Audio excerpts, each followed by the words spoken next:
صل على النبي الهاشمي محمد وعلى آله وسلم. السلام عليكم ورحمة الله وبركاته. وعليكم السلام ورحمة الله. الحمد لله بنعمته تتم الصالحات. أشهد أن لا إله إلا الله وحده لا شريك له وأشهد أن محمدا عبده ورسوله لا نبي بعده. اللهم صل وسلم وبارك وكرم وعظم على سيدنا ومولانا محمد باب رحمة الله عدد نعم الله الصلاة وسلاما دائمين متلازمين بدوام ملك الله وعلى آله وأصحابه ومواله لا حول ولا قوة إلا بالله. Yang kami muliakan segenap tokoh pemangku manaqib khataman, dan yang kami muliakan segenap pengurus, segenap jajaran pengurus Lembaga Dakwah Thariqah Qadiriyah wa Naqsyabandiyah LDTQN wilayah Kalimantan Barat. Alhamdulillah, di malam hari ini kita dapat melaksanakan rangkaian amaliyah mingguan kita. Dimulai dari maghrib tadi, kita sholat maghrib berjamaah, dilanjutkan dengan zikir serta khataman serta sholat sunnah. Kembali di isya, zikir lagi, di daf'il bala, serta dilanjutkan dengan amaliyah-amaliyah yang telah dibawa atau telah disampaikan oleh Wakil Talqin Thariqah Qadiriyah Naqsyabandiyah Kalimantan Barat, Allah yarham Kiai Haji Muhammad Tur, yakni pembimbing kita dalam bimbingan amalan surah Yasin beserta doanya yang bersanad kepada Syekh Abdurrani Mahmud bin Muhammad Asyad Al-Yamani, yakni Wakil Talqin yang pertama. Jadi biasanya amalan surah Yasin ini kita hanya ketika ada hajatan-hajatan, cuman oleh beliau ini dijadikan suatu amaliyah. Nah, jadi didawamkan. Lebih afdalnya itu didawamkan.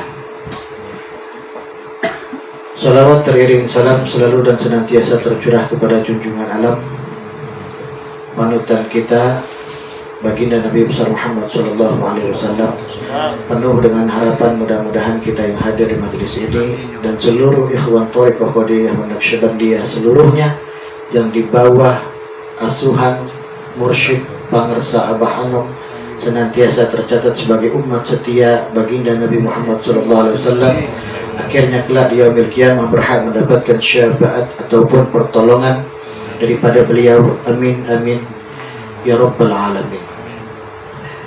Ikhwan akhwat rahimakumullah, sebagaimana sudah disampaikan di minggu yang lalu, kita sudah membuka kembali kegiatan mingguan di rumah kediaman Allah yarham Kiai Haji Muhammad Haji Abdul Fatah atas ridho dan atas petunjuk serta barakah daripada wakil-wakil pangersa Abah Anom untuk tetap dalam rangka mengamalkan, mengamankan serta melestarikan amaliyah Thariqah Qadiriyah wa Naqsyabandiyah.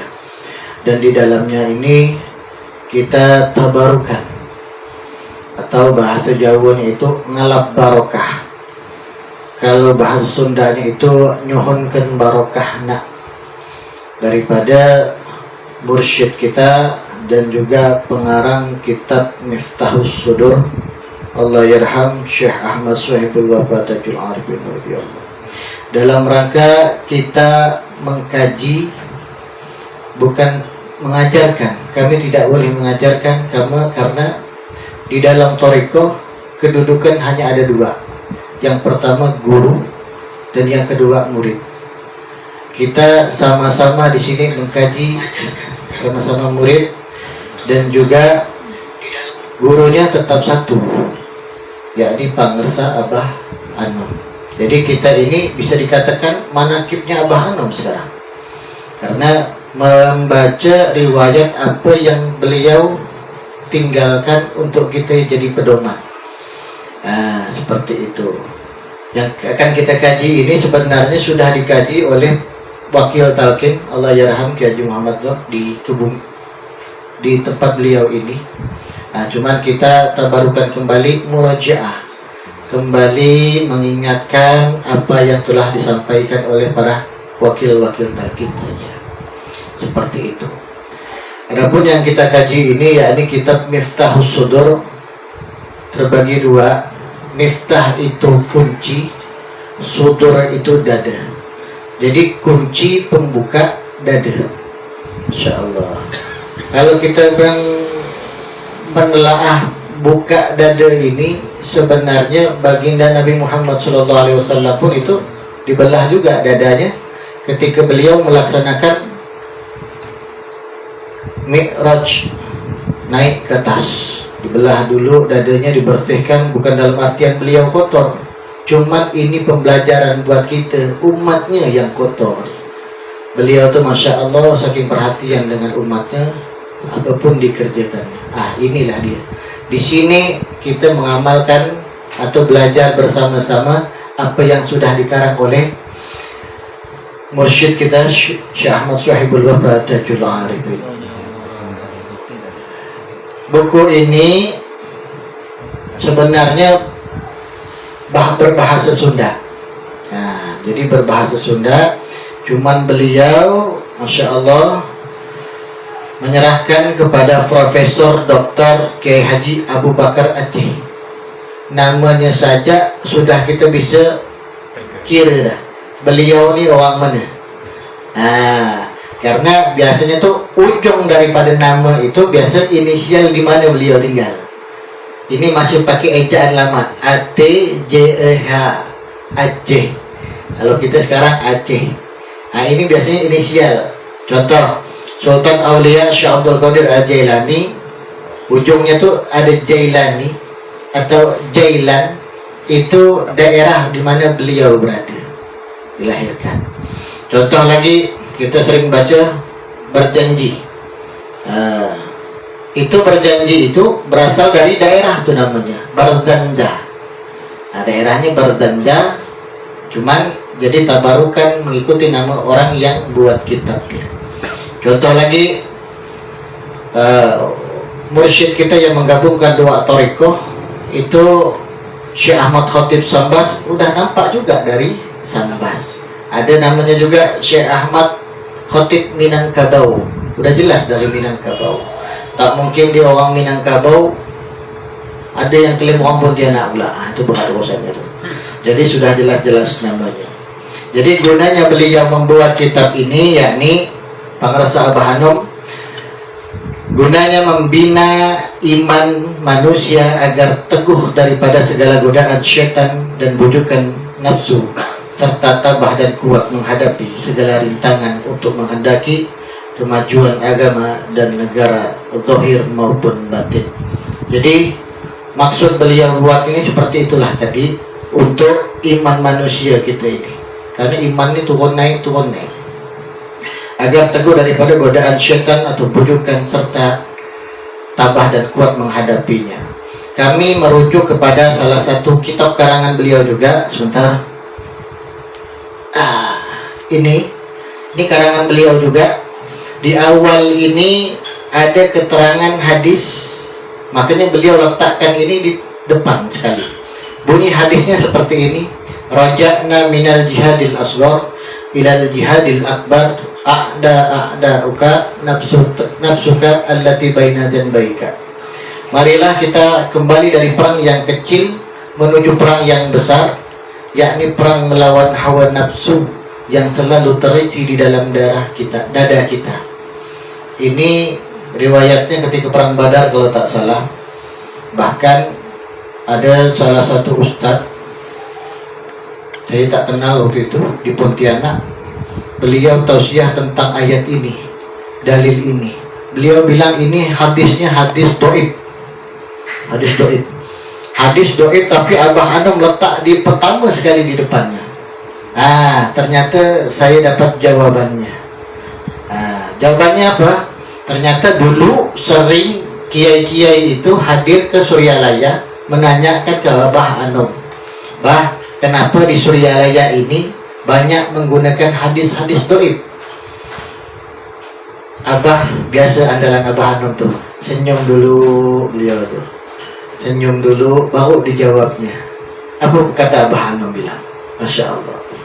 Yang namanya hadis itu dikatakan doib, sahih, maudhu ataupun yang lainnya, itu semua periwayat hadis yang menyampaikan seperti itu, bukan baginda Nabi. Satu. Yang kedua, Abah Anom menjawab,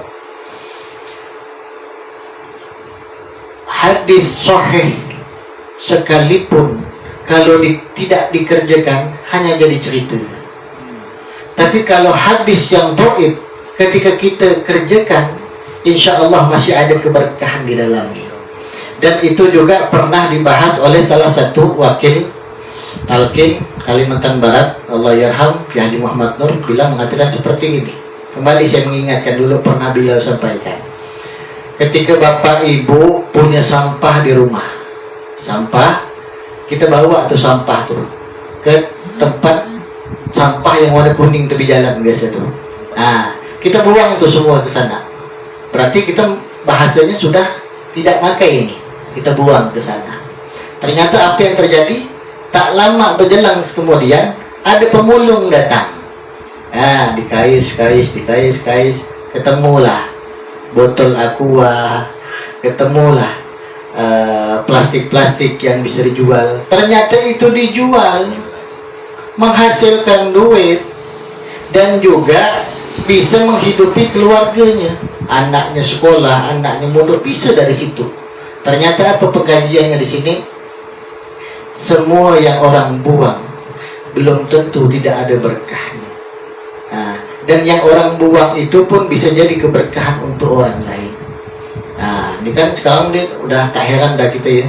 Orang tak mau pakai tahlil, tak mau pakai itu, udah kata beliau tuh, biarkan beliau buang, kita ambil, mudah-mudahan ada barokahnya. Itu dia tadi itu. Jadi termasuklah kita membahas ini, mudah-mudahanlah kita mengharapkan barokah daripada beliau.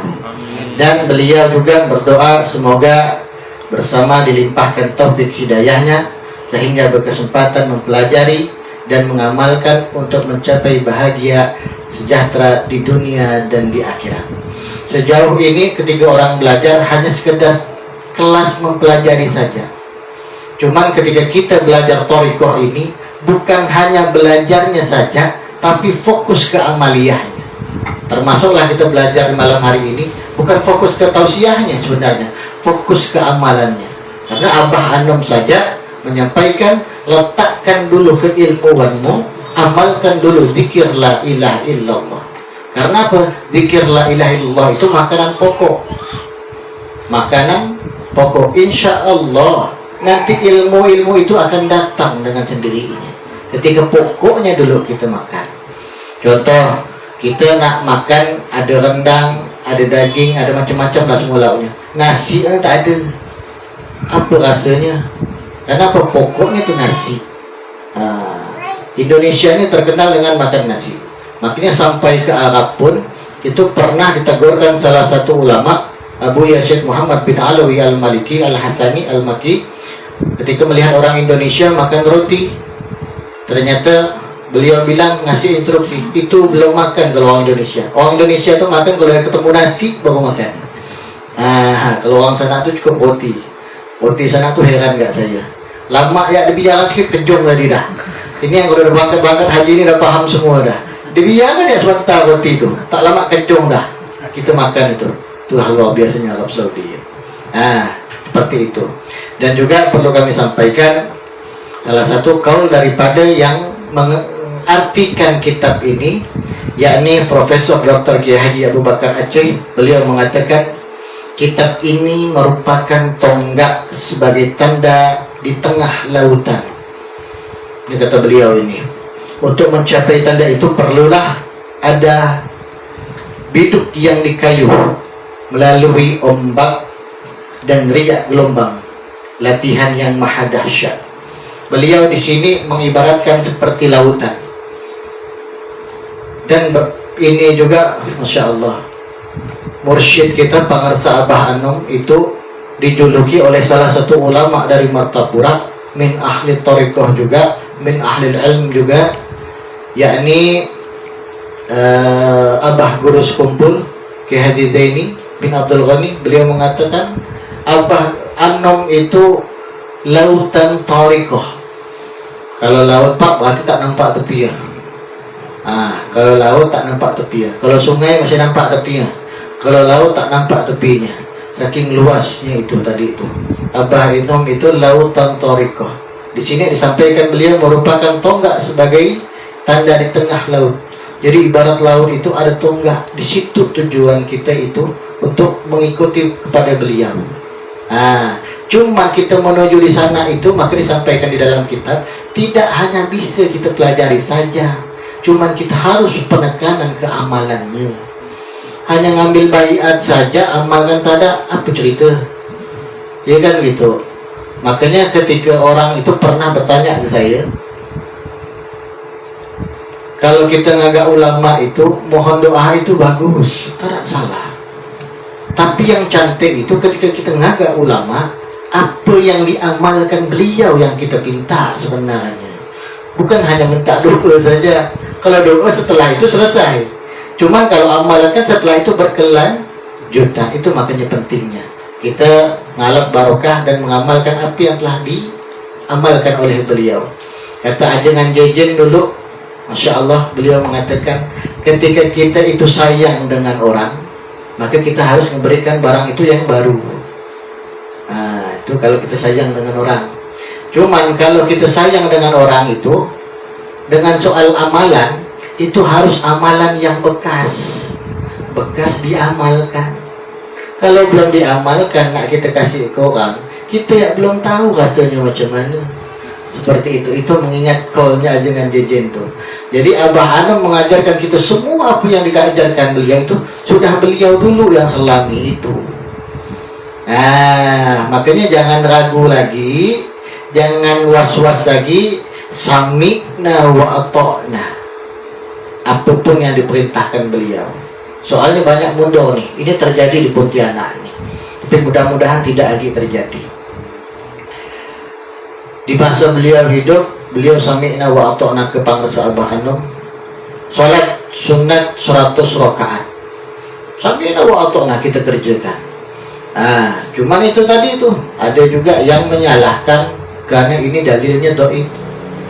Hadisnya dhaif, tak bisa kita seperti itu beranggapan. Meskipun dhaif tadi yang sudah saya sampaikan, tapi ketika Pangarsa Abah Anom yang menyampaikan harus sami'na wa ata'na. Jangan sampai kita tidak mengikuti jejak Nabi Muhammad. Kalau umat Nabi Muhammad insyaallah sami'na wa ata'na. Kalau umat yang lain sami'na wa asoina. Didengar enggak tapi tak dipakai ya enggak? Itu yang berat urusan itu. Jadi kita ini kepada guru mursyid harus yakin seyakinnya, hakul yakin sami'na wa ata'na. Seperti itulah. Jadi banyak yang mengutarakan yang memberikan contoh seperti lautan. Masya Allah. Dan juga nanti di padang mahsyar itu tergantung amal kita. Ada yang amalannya sedikit, berarti dia punya air keringat itu tenggelam kepada dirinya. Amalan itu ada juga yang sampai sehingga kini, berarti nanti itu keringatnya sampai sini, berarti itu tenggelam semuanya. Lebih-lebih kita mengharapkan nanti di padang mahsyar. Karena ada salah satu kaul mengatakan saking padatnya manusia di sana itu ada 1000 kaki di bawah kaki kita, ada 1000 kaki di atas kaki kita. Maka beruntunglah orang yang bisa jejakkan kaki ke tanah. Karena apa? Ada 1000 kaki di bawah kaki kita, Pak. Saking penuhnya nanti itu ada 1000 kaki di atas kaki kita. Nah, macam mana kita nanti itu? Ini perlu adanya guru mursyid pembimbing kita. Bapak Haji pernah ke Mekah, harus dengan pembimbing. Kalau tak ada habis kita bingung kita nak kemana kita pergi. Ke Amerika, ke mana gitu, ke Kuala Lumpur, harus kita pakai gate. Kalau tak ada bingung kita kemana jalannya.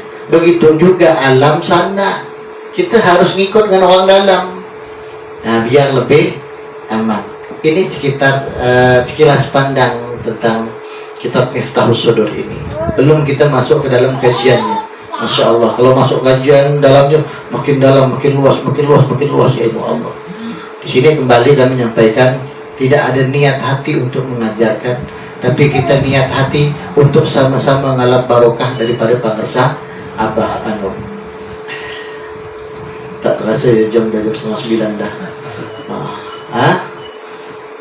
Kita masuk sedikit kajian tentang inti nafi dan isbat. Nafi dan isbat, zikir nafi dan isbat dengan lain perkataan kalimat zikir yang tidak mengakui semua Tuhan dan menetapkan kepada Tuhan yang satu atau tunggal. Nafi, isbat. Nafi, kita ngebereskan dulu hati kita, ngebereskan dulu dari sifat-sifat ketuhanan yang lain selain Allah, bersihkan dulu. Makanya zikir nafi, bereskan dulu kotoran-kotoran, menuhankan dunia, menuhankan jabatan, kita bereskan dulu dengan zikir. Setelah itu isbat, kita masukkan tiada lain kalimatnya illallah. Jadi zikir nafi itu kalimatnya la ilaha, isbat itu illallah. Jadi dengan kata lain tadi, zikir yang tidak mengakui semua Tuhan dan menetapkan kepada Tuhan Allah yang satu. Maklumlah kita nih, gara-gara jabatan, gara-gara pangkat, gara-gara kehormatan, itu seakan-akan kita itu menuhankan dia. Na'udzubillah, ini juga pernah terjadi, bukan tak pernah terjadi. Contoh Fir'aun, saking kayanya, saking luar biasanya, sudah mengakui dirinya sebagai Tuhan. Na'udzubillah, semua na'udzubillah. Cuman inilah, ada satu pembelajaran di baliknya. Ketika suaminya mengakui sebagai Tuhan, ternyata istrinya masih dibimbing oleh Allah Subhanahu wa Ta'ala. Istrinya itu Asiyah bin Mujahid. Bahkan doanya beliau itu diabadikan di dalam Quran. Rabbi blana indaka baitan fil jannah wa najjina min fir'aun wa amalihi wa najjina min al-qaumiz zalimin. Laki yang seorang didoakan, ya Allah, ya Tuhanku, bangunkanlah istana kepadaku di yaumil kiamah. Rabbi blana indaka baitan fil jannah wa najjina, dan jauhkanlah kami ya Allah min fir'aun wa amalihi, dengan Fir'aun. Jadi laki itu tidak dijauhkan dari dia. Masya Allah. Cuman kalau sekarang alhamdulillah, baiknya kita suami istri satu perahu, lebih nyaman itu. Jadi kalau kita udah masuk perahu Thariqah Qadiriyah wa Naqsyabandiyah, pesan beliau dulu, Allah yarham, Kiai Muhammad Nur bilang, bawa anak istrinya juga. Biar apa? Biar kita satu perahu, satu gerbong. Bahasa Ajengan Jejen itu, meskipun kita tidak dapat di gerbong yang pertama, gerbong baginda Nabi, tidak apa-apa gerbong terakhir yang dengan kambing, dengan sapi, tidak apa-apa, asal sampai juga sama-sama. Itu maksud Ajengan Jejen itu seperti itu. Maka perlunya itu kita bersama-sama, ku anfusakum wa ahlikum naro. Karena apa? La ilaha illallah ini benteng. Jadi kalau masuk dalam benteng, insya Allah kita, kalau bisa jangan hanya menyelamatkan diri seorang, kata beliau dulu itu, tapi kita bawa saudara-saudara kita. Karena apa? Di padang mahsyar nanti itu kita dipanggil secara berjamaah. Kalau dia orang thariqah, nanti dia akan dipimpin dengan mursyidnya. Kalau dia orang bermadzhab, akan dipimpin siapa imam mazhabnya. Jadi Pak, alangkah sedihnya ketika kita berbondong-bondong rombongan dari Kalimantan Barat menuju titik satu pangersa Abah Anu Bulu. Anak kita tinggal, bini kita tinggal, mak bapak kita tinggal. Sedih. Jangankan di padang mahsyar, saya masih di dunia ditinggalkan orang tua saya, Masya Allah. Rasanya macam mana ya rasanya? Seperti bapak, ibu yang sudah ditinggal istri atau orang tua, orang yang tersayang. Bagaimana rasanya? Lebih-lebih nanti di padang mahsyar nanti, ya Allah. Itulah, na'udzubillah, semua na'udzubillah. Mudah-mudahan kita semua dalam satu komando beliau. Karena apa? Beliau yang megang bendera nanti, beliau juga akan ngikut ke bendera berikutnya. Pangersa Abah Sepuh. Lanjut lagi Syekh Tolhah dari Sapu Cirebon. Lanjut lagi Syekh Ahmad Khotib Sambas. Terus sampai ke atas. Karena apa? Pangersa Abah Anun dulu menyampaikan, saya saja masih ngikut pangersa Abah Sepuh. Tuh luar biasanya tawaduknya. Mursyid itu tawaduknya luar biasa. Bahkan Abah Anum itu subhanallah, bukan bilang kita ini murid, bukan. Saking tawaduknya beliau itu bilang kita ini ikhwan, saudara. Berapa banyak murid beliau itu, tapi beliau itu tetap tawaduk. Bilangnya siapa? Ikhwan. Pergi ke Pontianak, ada ikhwan. Pergi ada ikhwan. Bukan ada murid saja, bukan ada jemaah saja. Masya Allah, tawaduknya seorang mursyid. Tak pernah bilang jamaah saja, tak pernah bilang murid saja, tak pernah bilang. Cuman kita sebagai murid harus mengakui beliau sebagai contoh. Contoh di dalam khotaman itu tadi dibaca oleh Ustaz Haris ketika Syekh Al-Mukarram itu. Kalau kita menengok buku yang lama itu tidak ada nama Pangersa Abah Sepuh, Pangersa Abah Anum. Tapi sekarang itu ada. Dulu saya bertanya dengan Abah saya, Bah, ternyata Abah saya pun Allah yarham Kiai Nur bilang udah pernah menanyakan ini kepada Pangersa Abah Anum. Apa kata Abah Anum? Nah, biar semua yang mukarram tuh kena. Kata beliau seperti itu. Tawaduknya beliau itu luar biasa. Cuman setelah itu masuk nama beliau Abah Sepuh, Abah Anum masuk di Syekh Al-Mukarram. Saya bertanya lagi kepada wakil talqin. Kemarin saya bertanya Ajengan Bibit. Apa kata beliau? Bilang inilah sedapnya katanya kita ada waktu dengan wakil talqin itu bisa menanya-nanyakan. Jadi kata beliau itu bilang itulah letak sisi tawaduknya Pangersa Abah Anum. Satu, sekarang Abah Anum sudah di makom yang luar biasa. Sepatutnya kita sebagai murid mengagungkan kita punya guru. Karena apa? Di hati kita ada guru, itu suatu keharusan. Suatu keharusan di hati kita ada. Karena apa? Laulal murabbi ma araftu rabbi. Kalau bukan daripada guru mursyid kita, bagaimana kita bisa sampai ke Allah? Itu poinnya. Dan yang kedua, beliau itu harus selalu dalam hati kita. Itu yang pertama tadi itu. Yang kedua, apabila di hati guru mursyid kita ada nama kita, berarti di situ ada suatu kemuliaan kepada kita. Ya Pak, jadi kalau hati kita ini ada nama guru kita, berarti itu suatu keharusan kita sebagai murid. Keharusan. Tapi andai kata ada nama kita di hati guru kita mursyid, berarti itu ada satu keistimewaan.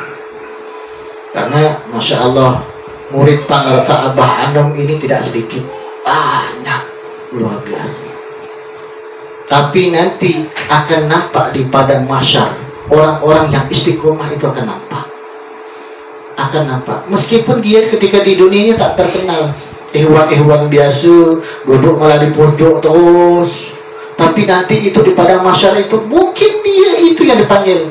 Hai, contoh, hai Pak Udin, sini Pak, dipanggil Abah Anum. Mana kita tahu? Tidak selamanya yang mimpin di depan ini kena, belum tentu. Contoh lagi hari Jumat, Pangersa Abah Anum menyampaikan, para mubaligh jangan berlomba-lomba nak jadi imam, nak jadi ini. Berlomba-lomba benar maksudnya itu. Jangan, kata Abah Anum. Kenapa? Bisa saja keberkahan itu dari yang jadi makmum. Kita tak tahu. Itu tadi itu. Subhanallah.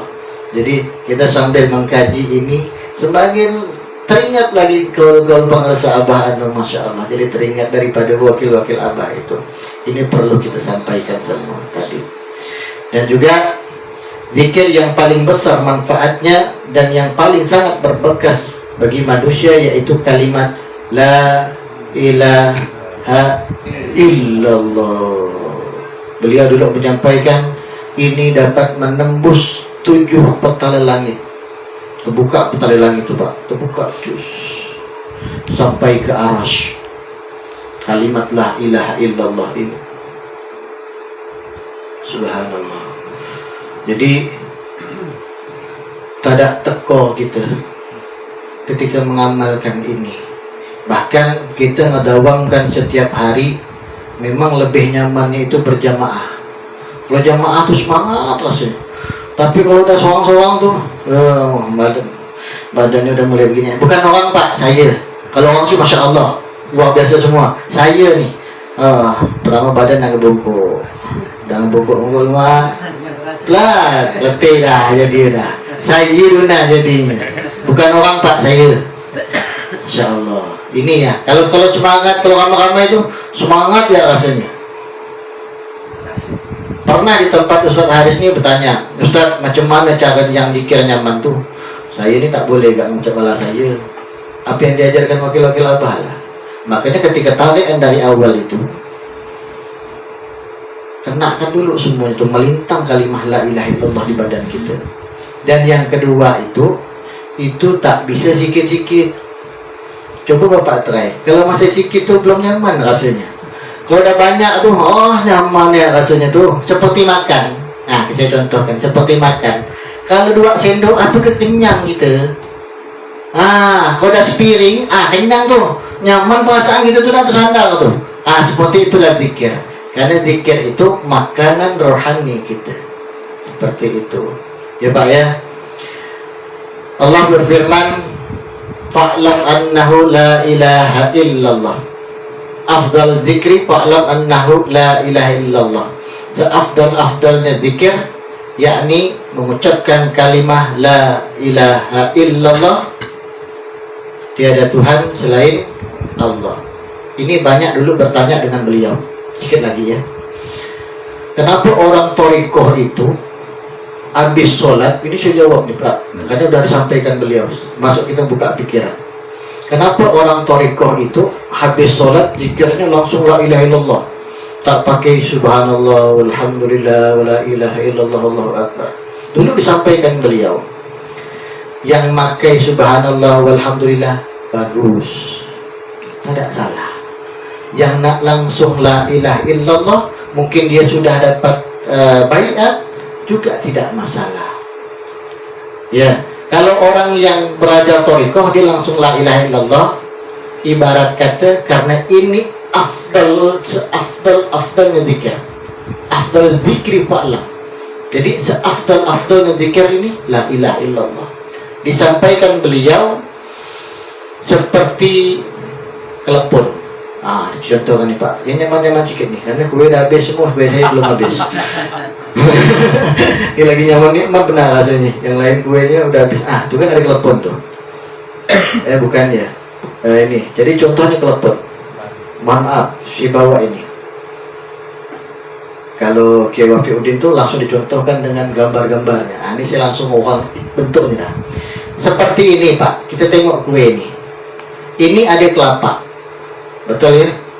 Ini untuk buat ini nih, ada gula merah, ada tepung, ada gula, dan bahan-bahan yang lain, pewarna juga.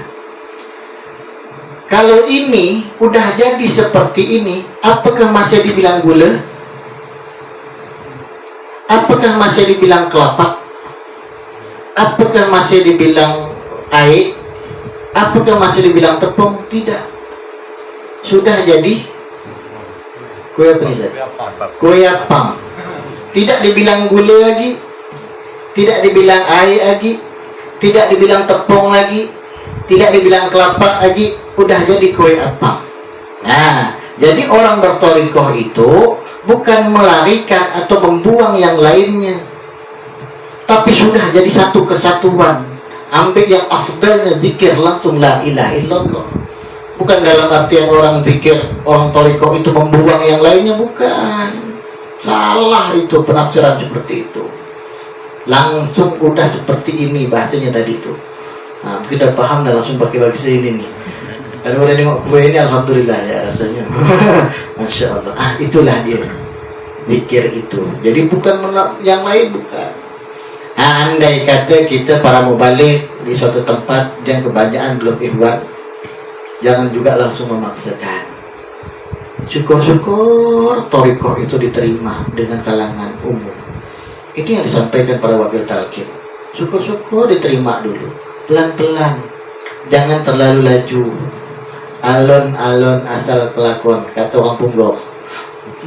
Alon-alon asal kelakon. Nah, pelan-pelan biar sampai. Itu tadi itu. Kata orang Pontianak tuh santai-santai, pelan-pelan asal selamat. Nah, karena memang ilmu thariqah ini memang banyak yang masih belum memahami. Taunya nyalahkan dan tak boleh kita salahkan balik. Kalau kita nyalahkan balik, berarti kita sama bagian orang itu. Man tasyabba min qaumin fahuwa minhu. Barang siapa yang menyerupai, yang suka nyalah-nyalahkan, dia ikut nyalah-nyalahkan, berarti termasuk golongan orang itu kan. Jadi kalau orang itu tuh kita doakan. Anda belum tahu Abah Hanum itu biar insyaallah. Karena teringat juga kejadian di Ajengan Jejen dulu ketika di pondok beliau itu, di dekat pondok memang Pak, tantangan pesantren itu salah satunya, kebanyakan yang saya pelajari pasti tempat-tempat degil. Lirboyo, waduh, tempat degilnya luar biasa. Tebuir, itu tempat degil-degil semua. Termasuk Az-Zainiyah, Ajengan Jejen, itu tempat orang mabuk situ tuh, tempat orang berjudi di situ tuh. Suatu ketika Ajengan Jejen lapor ke Pangdesa Abah Hanum. Dalam perjalanannya ini berpikir, andai kata Abah Hanum ini memberikan mandat rata kan, dikerjakan dia nih. Ternyata apa? Sampai ke Suryalaya, beliau itu don. Karena Abah Hanum bilangnya seperti apa? Itu bukan mereka yang salah. Cahaya zikir kita belum sampai tembus ke hatinya dia. Ya Allah, sampai ke situ ucapan Abah Hanum itu. Luar biasa. Inilah ajaran mursyid, tak pernah mengajarkan orang, menyalahkan orang lain. Orang lain berbuat salah, mungkin cahaya kita ini belum tembus kepada dia. Jadi bukan banyak nyalahkan orang, maka patutlah wejangan Pangdesa Abah Hanum yang kita pakai sampai saat ini, termasuklah belajar zikir, bukan menjadikan kita untuk merasa pandai, tapi pandai-pandai merasa. Masya Allah, kalau kita banyak salah, banyak dosa. Baru Bapak Baris kita bahas nih, belum yang berikutnya, insya Allah kita ketemu di pertemuan berikutnya. Baru fa'lam annahu la ilaha illallah, ini hadis masih banyak, baru segini yang dibahas. Mudah-mudahan nanti kita tambah lagi minggu depan, insya Allah kita istiqomah, bukan karena penyampaian ini, tapi karena pengamalan kita yang perlu bersama-sama. Mudah-mudahan kita istiqomah dalam rangka mengamalkan, mengamankan, serta melestarikan amaliyah thariqah qadiriyah wa naqsyabandiyah ini. Dan mudah-mudahan kita semua terus dibimbing ruhaniyah kita oleh guru mursyid Kamil Mukamil Pangdesa Abah Hanum. Al-Fatihah binniyatil qabul wal wusul ila hadratir rasul binniyatil mazkur bisirril Fatihah. Alhamdulillah rabbil alamin arrahmanir rahim maliki yaumiddin iyyaka na'budu wa iyyaka nasta'in. A'udzu billahi minasyaitonir rajim. Bismillahirrahmanirrahim. Alhamdulillah rabbil alamin. Alhamdulillah rabbil alamin. Allahumma shalli ala sayyidina Muhammad wa ala ali sayyidina Muhammad. Allahumma a'inna bi'ilmina wa akrimna bihilmina wa zayyinna bittaqwa wa jammilna bil afiyah. Allahumma inna nas'aluka al-huda wat tuqa wal afaf wal ghina. Allahumma arzuqna fahman nabiyyin wa hifdzal mursalin wa ilhamil malaikatil muqarrabin. Allahumma iftah alaina بفتوح العارفين. اللهم افتح علينا بفتوح العارفين. اللهم افتح علينا بفتوح العارفين. ربنا افتح بيننا وبين قومنا بالحق وأنت خير الفاتحين. ربنا أنزلنا منزلا مباركا وأنت خير المنزلين. ربنا آتنا في الدنيا حسنة وفي الآخرة حسنة وقنا عذاب النار وأدخلنا الجنة مع الأبرار يا عزيز يا جبار يا رحيم يا ستار يا رب العالمين. وصلى الله على سيدنا محمد وعلى آله وبارك وسلم. سبحان ربك رب العزة عما يصفون والسلام على المرسلين walhamdulillahi rabbil alamin. Terima kasih atas segala perhatian. Mohon maaf atas segala kekeliruan. Terima kasih atas segala perhatian. InsyaAllah kita ketemu lagi di minggu depan. Dan InsyaAllah perlu kami sampaikan tanggal 16 itu ada safari dakwah Ajengan Asep Cianjur, putra daripada Ajengan Ah. Jadi sepulangnya beliau dari Bursibau itu masih ada waktu beliau di Pontianak. InsyaAllah kita manakib di Wajo Hulu saja. Wajo Hilir di rumah Bapak Profesor Dr. Rahmat Satria, Haji Rahmat Satria. InsyaAllah rumahnya warna kuning Pak. Rumahnya warna kuning sebelah kiri. Udah putih lah ya. Ada lagi warna kuning ya. Karena udah berubah itu dah ya. Nah, InsyaAllah mudah-mudahan kita bisa hadir di sana. Amaliyah manakib biar penyemangat kita semua. Karena apa? Ketika manakib itu Sultan Aulia sendiri mengatakan saya akan hadir dalam manakib itu. Nah, mudah-mudahan kita dapat barokah daripada beliau. Amin ya rabbal alamin. Salatullah salamullah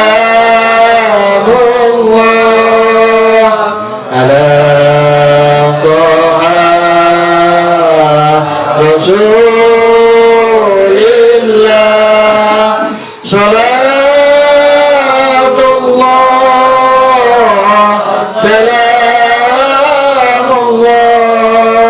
ala Yasin Habibillah ala Yasin Habibillah. Tawassalna bismillah wa bil hadi rasulillah wa kulli mujahidin lillah bi alil baq ya Allah bi alil baq ya Allah. Salatullah salamullah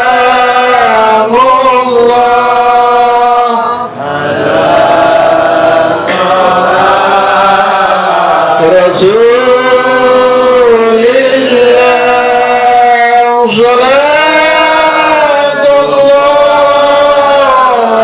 salamullah ala Yasin Habibillah ala Yasin Habibillah. Assalamualaikum warahmatullahi wabarakatuh.